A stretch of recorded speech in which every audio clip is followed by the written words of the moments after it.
चलिए चंद मिनटों के लिए जिसको मैं त्रिभुवन तीर्थ कहता हूं, वही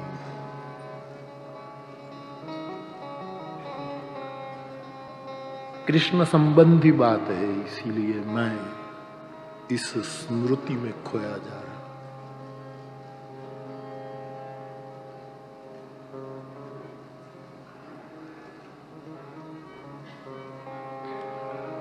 सॉरी।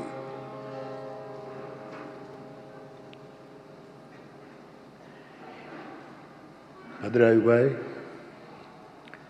जन्माष्टमी का उत्सव तलगाजरड़ा के राम मंदिर में हुआ।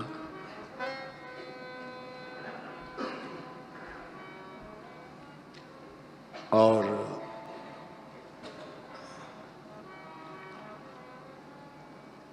जब जन्माष्टमी, क्योंकि हम कृष्ण उपासक हैं, हमारी कृष्ण परंपरा है,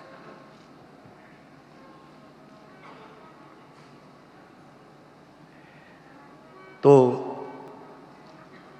तलगाजरड़ा के राम मंदिर में कृष्ण जन्म उत्सव हुआ हमारे ढंग से, ग्रामीण ढंग से।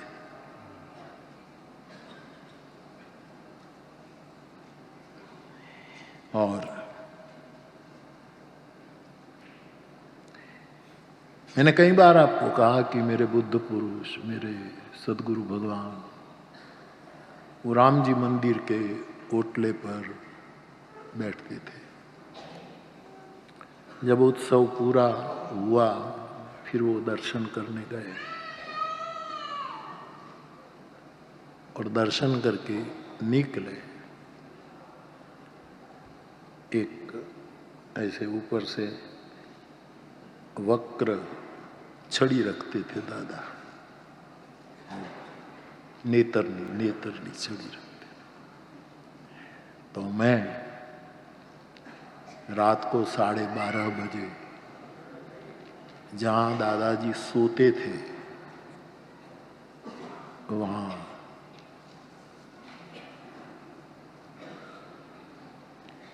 छड़ी पकड़ करके ले गया।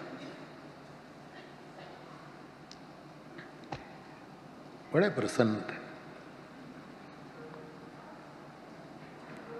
चरण सेवा का लाभ मिला।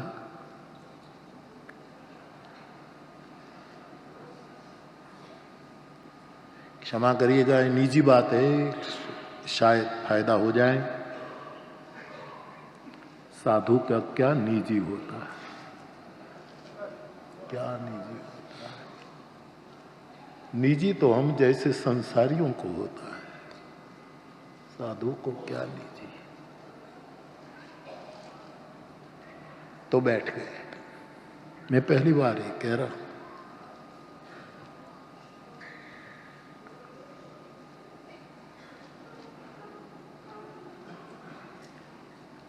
एक लोटा रखते थे पलंग के पास, पानी पिया।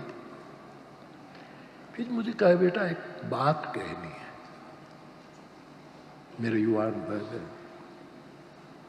ये मुझे अकेले को नहीं कही, शायद आप सबके लिए कही। फूल तो गया, फॉर्म रह गई। बेटा, हम कृष्ण जन्म उत्सव मनाते हैं अपने राम जी मंदिर में। हमारी परंपरा भगवान कृष्ण की है। मैं तुम्हें राम कथा दे रहा हूं।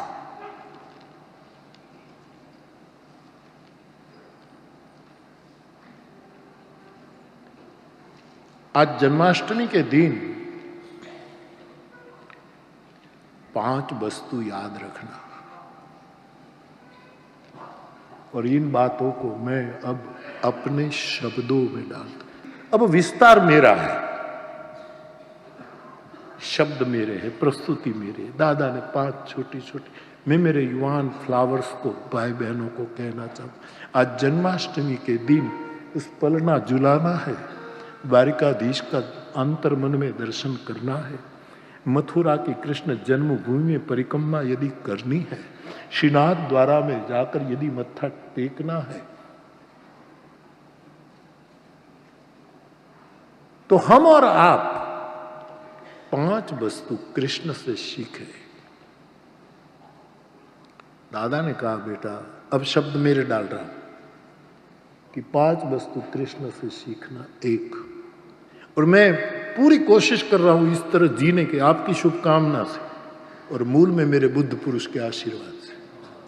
पहला कहा था, बेटा कृष्ण जन्मदिन के दिन सही उत्सव तो है, हम पंजूरी बांटते हैं ना, पंजरी कहते हैं, हम पंजूरी कहते हैं, जो पंजरी बांट, ये पंजरी है दादा का शब्द। मेरे भाई बहन, बीज रूप से पहली बात मुझे बताई थी, मैं आपके साथ शेयर कर रहा हूं।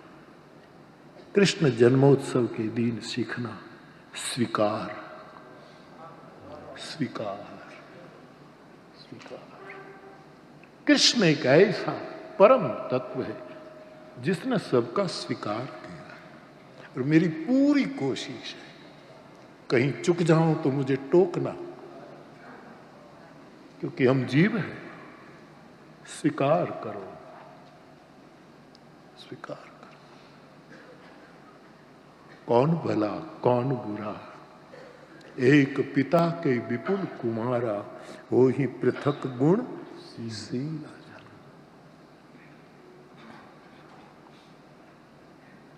तथाकथित विवेक के कारण हम अस्वीकार करते हैं कि स्वीकार योग्य नहीं है।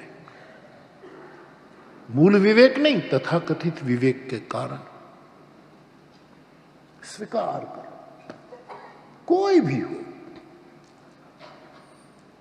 कृष्ण का ये महामंत्र, महामंत्र क्या, कृष्ण का ये जीवन हमारे सामने है। स्वीकार,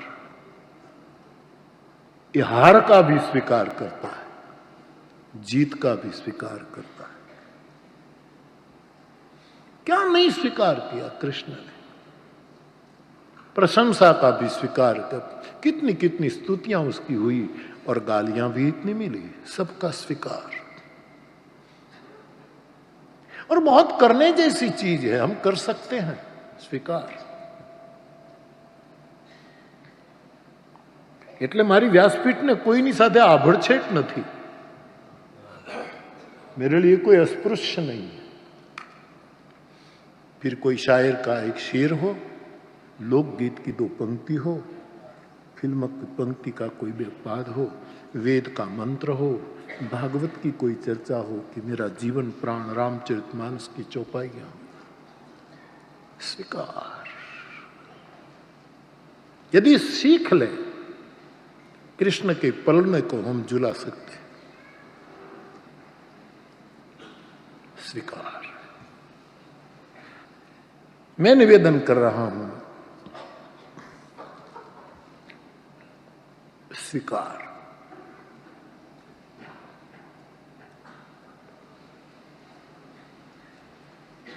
सभी भाषा का स्वीकार, लेकिन अपनी जो भाषा है। तो मुझे कहा गया बीच बीच में अब गुजराती बहु कोई ना तरफ अणगमो न हो जाए, अवहेलना अपराध है।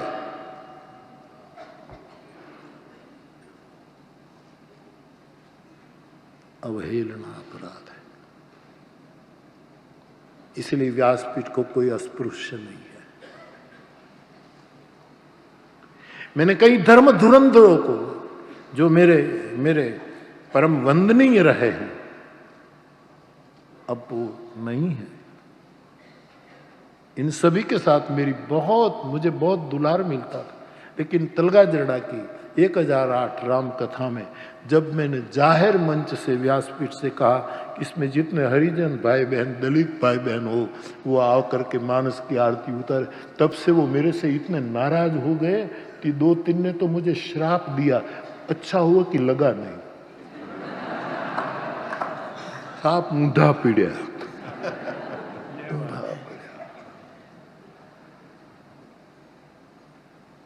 स्वीकार करो, गुरु वचन है, स्वीकार करो। पत्नी का स्वभाव कैसा भी हो, स्वीकार करो।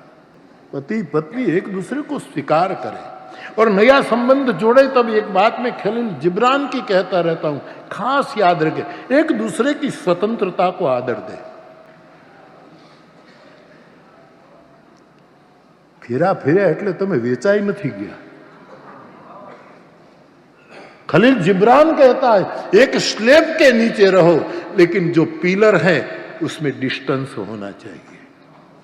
ये पिलर इकट्ठे हो जाएंगे, 4 पिलर हो और उसका स्लेब की पिलर कहे कि नहीं हमको तो एक होना है, गले मिलना है, तो स्लेब नीचे आएगा।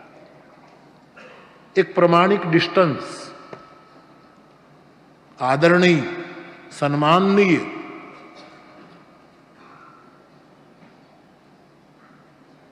रिस्पेक्ट भरा डिस्टेंस, ये जरूरी है। लेकिन स्वीकार करो।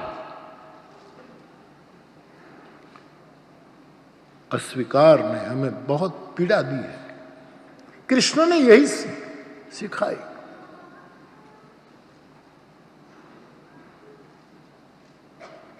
इस आदमी के जैसा स्वीकार कहीं दिखता नहीं। स्वीकार स्वीकार। दूसरा बीच, मैं मेरे युवान श्रोता भाई बहनों को कहना चाहता हूं, सबसे प्यार करो। प्यार, सबसे प्यार करो, किसी से नफरत नहीं, किसी की उपेक्षा। स्वामी शरणानंद जी महाराज को एक बार तो मैंने एक सूत्र की व्याख्या आपको शायद इस कथा में ही कह दी। उसको किसी ने पूछा कि प्यार और प्रेम में क्या अंतर है, तो मैं शायद एक बात तो कह दी कि प्यार वो है जिसमें अपने पास जो होता है वो दिया जाता है, और प्रेम वो है अपने को ही दिया जाता है। शरणानंद जी के द्वारा एक दूसरी प्रेम की व्याख्या, फायदा हो जाएगा बात। प्यार और प्रेम में कितना अंतर है। शरणानंद जी व्याख्या करते हैं कि प्यार शिष्य देता है, आश्रित देता है, गुरु उसको प्रेम देता है। इतना फर्क है। गुरु अपने को खुद को उसमें उड़ेल देता है। वो प्यार दे, अवश्य प्यार देता है, लेकिन गुरु स्वयं को दे देता है। अब स्वयं को दे देने तक तो हम नहीं पहुंच पाएंगे, लेकिन कम से कम प्यार तो करें। क्यों नफरत, क्यों उपेक्षा, किस बात की?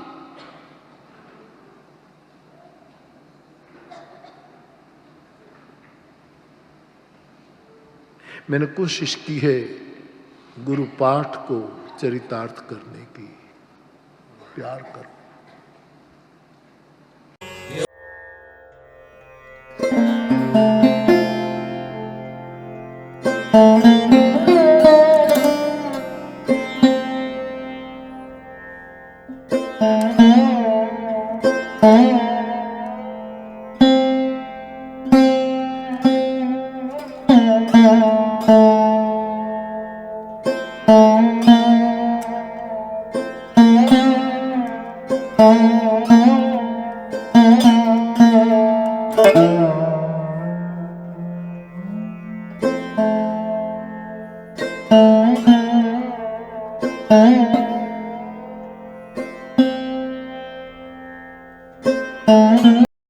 प्रणाम। जय सिया राम।